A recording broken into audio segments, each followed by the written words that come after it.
Chapter 2, Secrets in the Blood. Leo's hand throbbed with a dull, burning pain, the skin still tender from where he'd touched the monolith in the game the night before. He examined it in the fluorescent light of the classroom, his mind barely registering his teacher's voice as symbols from the game swirled in his thoughts, refusing to fade. The symbols had haunted him for weeks, strange shapes and patterns that appeared in his dreams and doodles, surfacing from some dark recess of his mind he hadn't known existed. Now, though, they felt familiar, as if they were meant for him. He could almost understand them. The rest of his school day passed in a blur, with his mind drifting back again and again to the voice he'd heard in the game, the strange man on the bus, the symbols that somehow made sense to him now. By the time the final bell rang, he was more than ready to leave, almost eager for his ritual after-school visit to the hospital. But tonight, he had something he'd never shared with anyone to tell his father. Something that felt urgent, as if some hidden clock was ticking down, and only his father had the answers. The hospital smelled of antiseptic and recycled air, the lights sterile and harsh against the dull green walls. Leo made his way to his father's room, his heart pounding with a mixture of anticipation and dread. He found his father awake, looking weaker than usual, but with a sharpness in his gaze that softened when he saw Leo. "Hey, Dad," Leo greeted softly, taking his usual seat beside the bed. "Hey, son," his father replied, his voice gruff but warm. "You look different. Something on your mind?" Leo hesitated, the symbols dancing behind his eyes once more. He stared at his burned hand, then looked up, deciding he couldn't keep it in any longer. "Dad, there's something I need to tell you." His father's brow furrowed, but he nodded, gesturing for Leo to go on. Leo took a shaky breath, trying to find the right words. "For a while now, I've been seeing things, symbols, shapes, like they're part of me somehow. I thought it was just my imagination or stress, but then last night I touched something in a game and I heard." His voice trailed off, embarrassment creeping into his cheeks. His father's face softened, his eyes filled with something that looked like recognition, a look that made Leo feel he wasn't alone in this. "Tell me what you saw, Leo," his father said, his voice barely above a whisper. The story poured out of Leo in fragments, the strange monolith in the game, the symbols that seemed to come alive, the voice calling his name. He left nothing out, even the parts that sounded crazy to him, like the feeling that the game was more than just a game. When he finished, his father closed his eyes, as though processing something deep and painful. Finally, he looked at Leo with a steady, searching gaze. "I didn't know if I'd ever tell you this, Leo," he began, his voice low and thick with emotion. "But it sounds like maybe you're old enough to know now." Leo's heart raced as his father reached for his hand, gripping it tightly despite his weakened state. "Leo, our family's been tied to something far beyond anything most people can imagine. When I was younger, I worked for the military, doing special assignments, the kind most people don't even know exist." Leo's eyes widened as his father continued. "We were assigned to investigate sightings, things people called UAPs. It was a joint mission with the Pentagon and CIA, one of those black ops that never officially existed. I was young and eager, willing to take on anything, no matter how strange. I thought it'd be like the movies, busting conspiracies wide open, but it wasn't like that at all. They sent me and my partner, Jennifer Kasari, on a mission to an ancient archaeological site. They wanted us to survey the area for anomalies." "Jennifer, as in Mom?" Leo whispered, his heart catching in his throat. His father nodded, a faint smile crossing his lips. "Yes, your mother. We were just two soldiers following orders back then. But that place, what we found there, it changed everything. There were symbols, like the ones you've been seeing, carved into stone so old it shouldn't have still been standing. They were alive almost. The place felt wrong, like we'd stumbled on something that wasn't meant for us." Leo gripped his father's hand tighter, hanging on to every word. "We tried to report it, of course," his father continued, "but they didn't want the truth getting out. After that, strange things started happening. We were watched, chased by people who, well, let's just say they didn't seem like anyone I'd ever met, people who didn't have names or records. They wanted us silenced, and they almost succeeded more than once. We knew we had to go dark, so we ran." His father's voice cracked, and he closed his eyes for a moment, fighting back tears. Eventually, we stopped running long enough to try and build a life. Your mother and I, we thought we were safe enough to get married, to have you, but we weren't safe. After you were born, those people found us again." Leo held his breath, images from a memory he couldn't explain flashing in his mind, a hazy vision of trees and shadows, his father's terrified face, and a glowing figure. "We were in the woods," his father whispered. "We thought we'd given them the slip, but they showed up anyway. We ran, your mother and I. You were just a tiny thing in my arms. We didn't know what they wanted, her, me, you, or all of us. But as we tried to get away, something happened to her. She started to glow. It was like she was trapped in a bubble of light, frozen in place. I tried to free her, tried to break it, but nothing worked." Leo's chest ached as he saw the tears slip down his father's cheeks. "She told me to run. She told me to protect you, no matter what. I tried to fight, to get her out, but when I attempted to puncture the bubble-like glow with my trusty knife, I broke the tip clean off of it. She was taken, Leo. They took her, and I never saw her again." His father looked down, his grip on Leo's hand loosening. "It's haunted me ever since. I thought maybe if I kept you safe, maybe someday you'd be free of this. But now, I don't know if that's even possible." Leo's own tears blurred his vision as he wrapped his arms around his father, holding him tightly. They stayed like that, letting the weight of the past and the bond between them fill the silence. He felt his father's pain, his regrets, his fierce love, and he wished he could ease it somehow. Tell him that everything would be okay. After a long moment, his father pulled back, wiping his eyes. "I didn't know what to tell you, son. I wasn't even sure you'd believe me now. But that's probably who's after you, the same people who took her. They never stopped watching us, Leo." Leo nodded, his throat too tight to speak. He felt a surge of anger at the people who had torn his family apart, a flame of determination kindling deep within him. He wasn't going to run, not like they'd had to. He'd find out the truth, for his mother, for his father, and for himself. They sat in silence for another hour, exchanging a few words, sharing the unspoken love that had been between them all along. Leo clung to every moment, trying to hold on to the time they had left. But time, as always, had other plans. A nurse entered quietly, her voice soft as she informed Leo that visiting hours were over. Leo rose reluctantly, giving his father one last hug. As he turned to leave, his father's voice stopped him. "Leo, I think it's time, son. I'm sorry for all the pain I caused you, but remember, I'll always love you." The words lingered in the air, a final goodbye. Leo turned back just in time to see his father's face relax, his eyes closing peacefully as the EKG monitor let out a single shrill tone. Leo's heart plummeted. "Dad!" he shouted, stumbling back to the bedside, his voice cracking. "Nurse! Somebody, please!"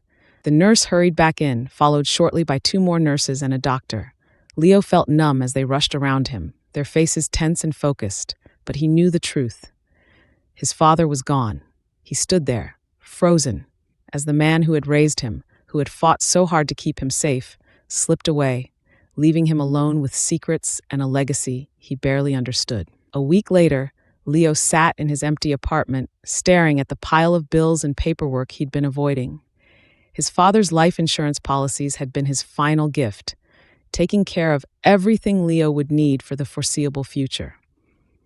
Leo didn't have to struggle anymore, didn't have to hustle to make ends meet. But that didn't ease the ache in his chest or the weight of the mysteries that his father's words had left behind. The funeral had been small, quiet, and afterward, Leo returned to his apartment, the silence pressing in around him. He felt lost, as if his anchor to the world had vanished, leaving him adrift. As night fell, Leo felt an old, familiar pull, the urge to return to the game, to the monolith. It felt like more than just an escape this time. It felt like a door waiting to be opened. With a deep breath, he slipped on his headset, hands trembling as he logged back into Lost Megaliths. With a deep, steadying breath, Leo strapped on his VR headset and waited for the familiar loading screen to appear. But this time, as the world around him faded, he felt something strange, something more intense than before. The familiar jungle scene materialized, but it was different, sharper, deeper, more real. Humidity pressed against his skin, the air thick and warm. He could hear birds in the distance, their calls echoing across the jungle, and the rustle of leaves in the underbrush sounded so close that he instinctively glanced down, half expecting to see an animal dart past his feet. He lifted his left hand, flexing his fingers, feeling a faint prickling as if he were actually moving flesh and bone, not just pixels. The sensation was so realistic that for a moment, he could have sworn he was actually standing in this virtual jungle. He took a step forward, his feet sinking into the soft earth, and a faint breeze brushed his face, carrying with it the smell of damp vegetation and the distant hint of something floral. He wasn't just immersed in the game, he was inside it. The haptics had never been this good before, and he couldn't tell if it was a glitch or some new enhancement, but it felt as if the game had come alive around him. Ahead, the path stretched through the dense thicket, leading to a pyramid that overlooked an ancient astronomical observatory, reminiscent of El Caracol at Chichen Itza. Leo felt drawn to it, and as he began to walk, he felt the shifting ground beneath him, the weight of gravity pressing down as he climbed. The heat from the stone beneath his feet radiated upward, mingling with the sticky warmth of the jungle air. He could feel the pressure of each step as if he were truly there, his surroundings vivid and palpable, his senses sharp and alert. Reaching the base of the pyramid, he looked up. The structure loomed above, its stones weathered by time but sturdy and commanding. Slowly he ascended, his legs burning with the climb. The air grew thinner, and he could feel the wind picking up, tugging at him with every step, like invisible hands urging him forward. At the top, he stood overlooking the observatory, its ancient curved walls aligned with the heavens. The view stretched across the dense, unbroken expanse of jungle, and the sky above was painted with the colors of an approaching sunset. Every sound, every scent, every sensation felt achingly real. Leo felt an odd sense of reverence, as if he were intruding on a place that had held secrets for centuries, a place that was ancient and sacred. The observatory looked like something out of legend, a structure devoted to mysteries far beyond his understanding.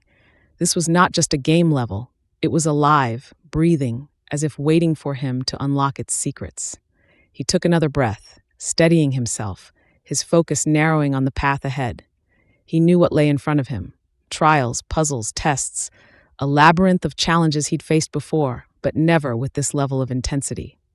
The path stretched ahead like an ancient maze, leading him closer to the monolith. It had taken hours of strategy, patience, and knowledge to pass each challenge. He had already done it twice in one weekend.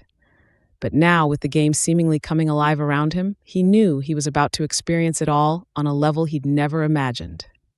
The Tree of Life. Leo took a deep breath and stepped out onto the narrow log spanning the ravine, the only way to reach the towering tree on the other side. The wind gusted through the canyon below, unsettling his balance as he focused on each careful step. The tree was massive, its branches twisting high into the sky, the bark carved with ancient symbolic images that seemed to pulse with energy. As he approached, the branches began to sway and twist, the carvings shifting into recognizable symbols from the mythology he'd been studying. Animals, gods, eyes, and suns all intertwined. He realized he'd have to choose the right combination of symbols to unlock the path forward. He reached out and touched the first symbol, an eye. The branch glowed, and he carefully traced his fingers over the symbols, repeating a mental chant he didn't realize he'd remembered. With each correct sequence, a branch lowered, forming a path. As he placed his last choice, the branches completed the bridge, solidifying with a gentle hum. He crossed, exhilarated, feeling the ancient energy of the Tree of Life reverberate around him. The path of the stars. After crossing the Tree of Life, Leo found himself facing a sprawling stone path. The stones stretched across an expanse of dark, endless space, each etched with the glowing symbols of ancient constellations. The light from these constellations was dim, barely illuminating the path, and each stone seemed precariously balanced over an abyss. He knew from previous attempts that stepping on the wrong stone could trigger darts, flames, or worse, an unseen mechanism that would whisk him off the path entirely. Taking a deep breath, Leo scanned the stones for the pattern of the Big Dipper, which shimmered in his mind. Kneeling, he traced the faint lines of each star in the constellation, carefully counting the stars. The first stone glowed faintly under his foot as he stepped on it, and he held his breath, waiting for any sign of danger.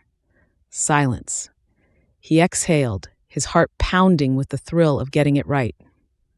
With each step, he felt a slight thrill, his confidence growing as he carefully selected each star of the Big Dipper, creating the constellation across the path. Halfway through, he paused, wondering if he had missed a step, his heart racing as he debated moving forward.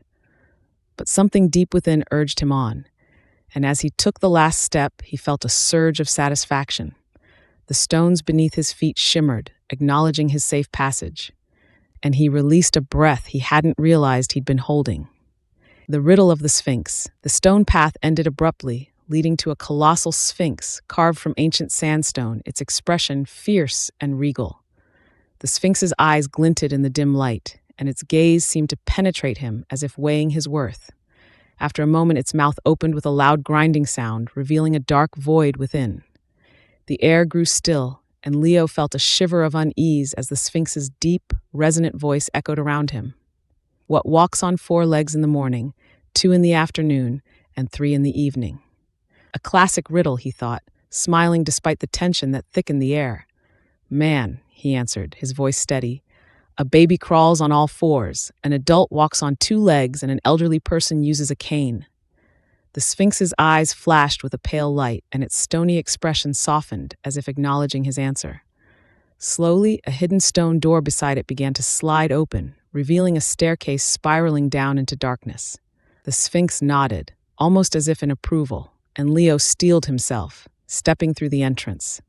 A faint hum resonated through the air as he descended, each step pulling him deeper into the ancient mystery surrounding the monolith. The Cavern of Mirrors. At the bottom of the staircase, Leo entered a cavern filled with mirrors, each one shaped differently, casting distorted reflections of him across the chamber. The room seemed endless, with mirrors stretching in all directions, each one reflecting a digital version of Leo's avatar at different ages, which looked almost exactly like him. One mirror showed him as a wide-eyed child, another as a young man, hardened and wise. Others reflected an older Leo, with streaks of gray in his hair and lines etched deeply around his eyes. He knew the key here was to locate the mirror that reflected his current self, the person he was now. But it was easier said than done. Moving through the labyrinth of mirrors, he grew disoriented, catching glimpses of himself as he might have been in alternate lives. The reflections seemed to whisper his thoughts, amplifying his doubts, his fears. Finally, he saw it, a mirror reflecting him exactly as he was now, intense, focused, and determined. He stared into his own eyes, feeling a surge of strength and resolve. The wall beside the mirror shimmered, the solid stone flickering, then dissolving to reveal a narrow, dark passageway. With a final glance at his reflection, he stepped forward into the unknown, the river of time. At the end of the dark passage, Leo emerged onto the bank of a strange, flowing river. The water defied logic, running both upstream and downstream at the same time, ripples overlapping in a way that was hypnotic and unnerving. Across the water, symbols glowed faintly, etched into the stone on the far side. Each symbol pulsed with a rhythm that seemed to sync with his heartbeat, calling him forward. He knew the solution was to swim upstream, that the path of truth was one of resistance. Taking a deep breath, he waded into the icy water, gasping at the chill that seeped through him. The current was strong, relentless, and he had to fight against it, each stroke taking more effort as his muscles burned with exertion. The water pulled at him, and the shore seemed impossibly far. With sheer determination, he pushed forward, his arms and legs aching as he fought the current. After what felt like an eternity, he reached the opposite bank, pulling himself up onto the rocky shore. Breathless and drenched, he lay on the ground for a moment, exhilarated and exhausted, knowing he'd passed another test. The guardian statues. As he climbed out of the river, Leo found himself standing before 2 massive statues, towering over him in silence. Each figure was ancient, the stone worn and weathered, yet their features remained clear and powerful. One statue was Anubis, the jackal-headed god of the afterlife, its eyes narrow and watchful. The other was Ra, the sun god, with a fierce expression and the sun disk on its head. Leo knew the sequence by heart. Bow before Anubis first, acknowledging the passage into the unknown, then Ra, honoring the guidance of light and knowledge. He approached Anubis and dropped to one knee, his head bowed low. A faint energy pulsed from the statue, and when he looked up, the god's eyes glowed. Moving to Ra, he repeated the bow, feeling a light radiate from the statue. Both statues' eyes glowed in unison, and with a loud rumble, a door between them slid open, revealing yet another path. Leo took a steadying breath and stepped forward, feeling as if he'd passed an invisible test of character. The Labyrinth of Voices. The narrow corridor beyond the statues was filled with whispering voices, echoes of conversations in languages he didn't understand. The voices grew louder as he moved forward, a cacophony that filled his head, clawing at his mind with insistent murmurs. He felt his resolve weakening, his thoughts scattering as the voices grew louder, filling every part of him with a sense of unease and doubt. Remembering the carvings on the walls, he focused his gaze on the symbols of ancient Egyptian gods. To silence the voices, he began to speak their names aloud, each word feeling heavy and sacred: Osiris, Isis, Horus. Each name seemed to carry power, and with each invocation the voices faded, retreating back into silence. Finally, the corridor fell quiet, leaving only the faint pulse of his heartbeat echoing in the dark. The Temple of Ra's Light. Leo entered an open-air temple, and sunlight streamed through gaps in the high stone ceiling, illuminating the air with a vibrant, golden glow. The beams cast patterns across the floor, highlighting certain tiles, while others remained cloaked in shadow. The temple felt alive, humming with an energy that stirred something deep within him. He could feel the warmth of the sunlight on his skin, and the distinct smell of sun-baked stone filled the air, grounding him in the reality of this place. Glancing down, he noticed that some tiles were etched with intricate symbols, scrolls, eyes, and ancient books, each representing knowledge and enlightenment under Ra, the sun god. The rest of the tiles were blank or inscribed with glyphs that radiated danger. He'd learned through trial and error that stepping on the wrong tile would trigger hidden traps, spikes ready to spring up from the floor in an instant. His heart pounded as he took the first step, carefully placing his foot on a tile marked with an eye. The stone beneath him felt solid, but he could hear the faint click and shift of hidden gears deep below, as if the temple were alive and observing his every move. He steadied himself, the weight of each step reminding him of the importance of caution and reverence. Leo advanced slowly, moving from tile to tile, his mind laser-focused as he searched for the symbols in the correct sequence. With each step, he could feel a subtle warmth emanating from the tiles, as if Ra himself was welcoming him.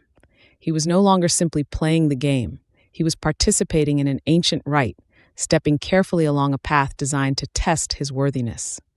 Shadows danced around him, creating an illusion of movement on the walls, like the ancient priests of Ra watching his progress. As he reached the final tile, a surge of energy rushed through him, filling him with a sense of triumph and belonging.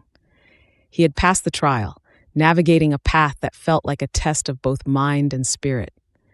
The exit on the other side of the temple glowed with a soft, welcoming light, and as he stepped through, he felt the temple's approval, as if Ra's light had blessed him. The Chalice of Eternity. The next chamber was dimly lit, and the shadows seemed to flicker, shifting around him as he entered. At the center of the room sat a stone pedestal, upon which rested a chalice carved from dark, smooth stone. The chalice brimmed with a silvery liquid that emitted a faint, ethereal glow, illuminating the inscription carved into the pedestal: "To pass, drink, and see beyond." Leo felt a shiver of both anticipation and unease. He remembered the visions the chalice had given him in previous levels, haunting flashes of otherworldly landscapes, ancient cities, and strange symbols that lingered in his mind long after he logged out. This wasn't just a simple game mechanism. Each vision felt like a memory surfacing, a glimpse into a time and place that felt oddly familiar. He lifted the chalice with both hands, feeling its cool weight, and took a hesitant sip. The liquid was icy as it slid down his throat, sending a shock through his body, and instantly his vision began to blur, the room around him fading into darkness. Then, the visions began, flooding his mind with vibrant images and sounds. He saw an ancient city, its towering pyramids bathed in twilight, each stone carved with intricate symbols that glowed faintly under the evening sky. He could feel the heat radiating from the sun-warmed stone and hear the distant murmur of voices, priests and worshippers chanting in reverence to gods he could almost remember. The vision shifted, and he saw a vast temple, its columns etched with stories of creation and cosmic knowledge. Finally, the image of the monolith appeared, standing alone in a barren landscape. Its surface was covered with symbols he was only beginning to understand, and he felt a powerful pull toward it, as if it held the answers he sought. As the vision faded, he felt a profound emptiness, as though he'd been momentarily connected to something greater than himself, a legacy of ancient wisdom, now just out of reach. When he blinked, the room came back into focus, and he noticed that the walls had shifted, revealing a narrow doorway he hadn't seen before. He took a deep breath, steadying himself, and stepped forward, feeling as if he were passing through a portal into the very heart of the game's mysteries. The Scroll of Ages. The doorway led him into a small, dimly lit room lined with shelves that stretched from floor to ceiling, each one stacked with ancient scrolls. The air was thick with the scent of old parchment, a smell that seemed to carry whispers of forgotten knowledge. Dust hung in the air, illuminated by thin beams of light that filtered through cracks in the walls. And as he stepped forward, the ground beneath him creaked, as if the room had not seen a visitor in centuries. Leo knew he was searching for a specific scroll, one marked with the Eye of Horus, a symbol that had haunted his dreams and visions. He felt an inexplicable pull toward it, as if it contained a truth that was meant for him alone.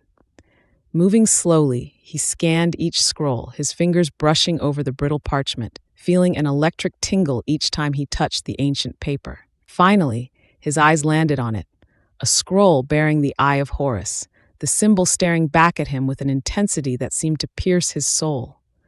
He reached out, lifting the scroll from the shelf, and as he did, a faint warmth spread through his hands, like the scroll was alive, responding to his touch. The moment he held it, the room shifted around him, and the shelf began to rotate with a low, grinding sound. The rotating shelf revealed a hidden staircase spiraling downward into darkness, inviting him deeper into the mysteries surrounding the monolith. He felt a surge of excitement mixed with trepidation, knowing he was about to uncover secrets that went beyond anything he could have imagined. With a deep breath, he descended the staircase, each step echoing through the silence. The air grew cooler, filled with a weight that pressed down on him as though he were stepping into the heart of an ancient tomb. But Leo felt no fear. Instead, a sense of purpose filled him, a certainty that he was meant to be here, that he was following a path laid out for him long ago. As he reached the bottom of the staircase, he knew he was entering the very core of the game's mysteries, venturing into a realm where ancient knowledge and modern technology intertwined, leading him ever closer to the truth of the monolith and the legacy it guarded. The echoing chamber. The staircase wound down to a vast cavern, but something felt off the moment Leo stepped inside. The air was heavy, almost suffocating, and a subtle pressure seemed to press against his eardrums. He took a cautious step forward, and the sound of his footfall magnified, bouncing off the walls until it grew into a booming echo that reverberated back at him. He froze, heart racing as he waited for the echo to die down. Suddenly, small pebbles dislodged from the ceiling above, clattering to the floor just inches away from his feet. The faint rumble of shifting stones overhead warned him that even the smallest sound could trigger a deadly avalanche, crushing his character beneath tons of rock. Leo swallowed, focusing on his breathing, and took another slow, deliberate step. The echo resounded again, though softer this time, as he leaned into each movement, careful to shift his weight gradually. He became hyper-aware of every sound, the whisper of his clothes brushing against his skin, the nearly silent exhale of his breath, even the faint beat of his heart seemed to echo within the chamber. Sweat beaded on his brow under his headset as he inched forward, testing each footfall before committing his weight. Halfway across, he noticed the faint glimmer of light at the other end, beckoning him forward, but it only heightened the tension. Each step required every ounce of focus he could muster, forcing him to tune into his body's movements in a way he never had before. Finally, after what felt like an eternity, he reached the end, stepping onto a platform. The air around him shifted, the oppressive echoes fading into silence. He exhaled a deep breath, his body releasing tension he hadn't realized he'd been holding. The trial of the 7 rings. The next chamber felt like stepping into another realm entirely. 7 massive metal rings hung suspended from the ceiling, each one polished to a gleaming finish, reflecting the dim torchlight. The rings were inscribed with intricate symbols, each representing one of the classical elements: earth, water, fire, air, spirit, shadow, and light. He knew from his studies of mythology and mysticism that the order mattered. He would need to pass through each ring in the correct sequence, or risk failing the trial. Leo took a deep breath and approached the first ring, marked with the symbol of earth. He stepped through it, feeling a strange sensation as if he were grounding himself, his feet seeming to sink slightly, connecting him to the core of the earth beneath. Next, he moved to the ring of water. As he stepped through, he felt a cooling wave wash over him as if he were passing through a gentle waterfall. Droplets clung to his skin, shimmering before fading away as he continued. The ring of fire was third. Its surface glowed with a fierce, molten heat, and as he passed through, a wave of warmth enveloped him, leaving his skin tingling. The sensation was brief, but it reignited his determination, giving him the drive to push forward. The fourth ring was air. He felt a sudden rush, as if a gentle breeze had swept through him, lightening his steps and filling him with a sense of clarity. His mind felt sharper, more attuned to the energies surrounding him. The fifth was spirit, and as he passed through, a profound calm settled over him, as though he were tapping into something ancient and wise, connecting him to those who had undertaken this path before. The sixth ring was shadow, its darkness swallowing him whole as he stepped through. For a brief moment, he felt weightless, like he was floating in an abyss, but then his feet touched the ground again, grounding him as he neared the final ring.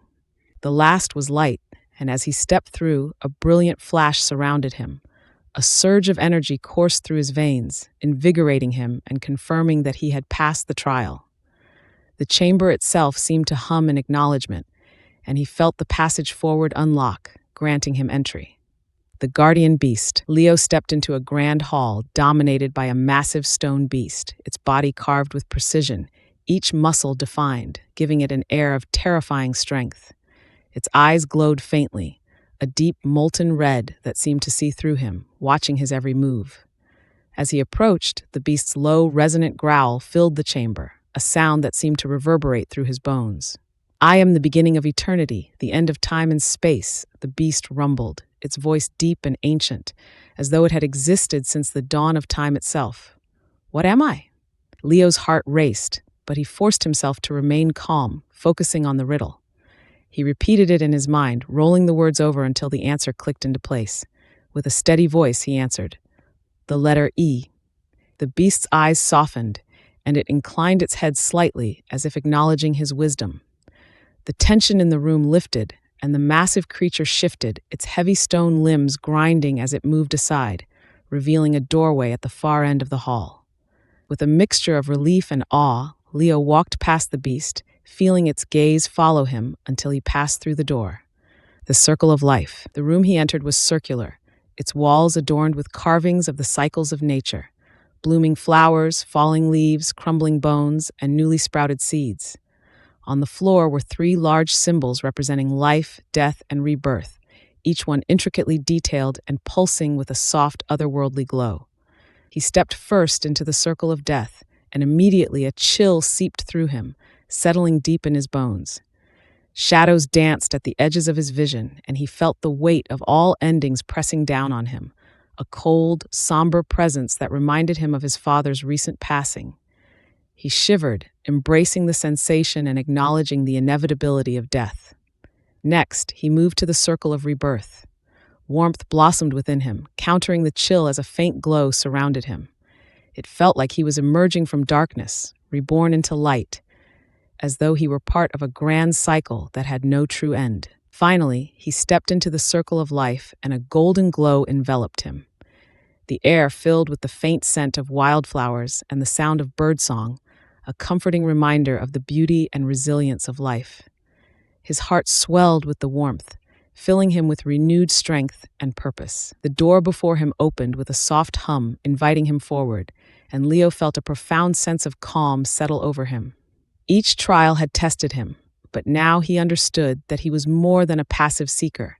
He was part of something much larger, a living link in an unbroken chain. The final gateway. At last, Leo reached a towering archway carved from ancient stone, its surface covered with intricate symbols and inscriptions in languages he could only partially recognize. The air around the archway was thick with the weight of history, as though it were alive with the memories of those who had come before him. This was no ordinary threshold. It was the culmination of his journey, a gateway that pulsed with hidden power. In the center of the arch, a glyph caught his eye, one he'd seen in his visions and dreams. Its meaning had once eluded him, but now it seemed so clear. "I am the seeker of truth." He whispered the words aloud, his voice soft yet resolute. The archway shuddered, light rippling across its surface as the symbols rearranged themselves. But instead of opening, the archway remained closed, the stone shifting to reveal 5 smaller doorways, each leading to a distinct chamber. From each chamber emanated a unique energy, familiar yet otherworldly, echoing the essence of 5 different lost megaliths: Peru, Mexico, Egypt, the Amazon, and Africa. Leo realized that he would need to face each of these trials to unlock the final gateway. Each chamber's entrance pulsed faintly, a silent invitation to unravel its mysteries. He stepped toward the first chamber, feeling an odd familiarity as though he had physically walked this path before. Chamber 1, the Megalith of Peru. Entering the chamber, Leo found himself standing in a stone room carved with symbols that echoed the architecture of the Incan Empire. The room was dimly lit, and at the center stood a replica of the ancient Sacsayhuaman megalithic walls, with their massive, perfectly cut stones seamlessly fitted together. He could feel the weight of the Andes around him, the presence of an ancient, powerful energy. Inscribed on one of the stones was a riddle written in Quechua, but somehow he could understand it as if it were his own language. To open the way, align the stars above with the stones below. Before him were stones marked with symbols that resembled stars and constellations. He realized he would have to recreate a specific star pattern by rotating and aligning the stones. Without consciously knowing the constellations, his hands moved as if guided by a memory, placing each stone with precision. As he aligned the final stone, the wall hummed, and the path forward opened, glowing faintly. The knowledge felt like it had come from deep within him, as though it were a memory. Chamber 2, the Temple of Mexico. He entered the second chamber, its air thick with the warmth of a jungle and the scent of distant rain. The architecture around him mirrored the grand temples of the Maya, reminding him of El Castillo in Chichen Itza. At the center of the room was a stone altar, engraved with Mayan glyphs and images of the feathered serpent god Kukulkan coiled around the altar. The puzzle here seemed to involve arranging symbols along the steps of a pyramid model in the correct order. The glyphs depicted elements of the Mayan calendar: earth, water, wind, and fire, each symbolizing a part of life and the cosmos. The inscription at the top of the altar read, "Align the cycles to awaken the serpent." Guided by an instinct he didn't fully understand, Leo began arranging the glyphs in what felt like the correct sequence, mirroring the cycles of life, the seasons, and the cosmos. As he placed the final glyph, a carving of Kukulkan, the serpent began to glow, its stone form coming to life, writhing and coiling around the pyramid with slow, deliberate grace. The ground trembled, and a door opened on the far side of the chamber, revealing the way forward. Chamber 3, the Egyptian Enigma. The third chamber was reminiscent of an Egyptian tomb, the air dry and tinged with the faint smell of sand. The walls were decorated with hieroglyphics and carvings of Anubis, Horus, and Ra, their eyes seeming to follow him as he entered.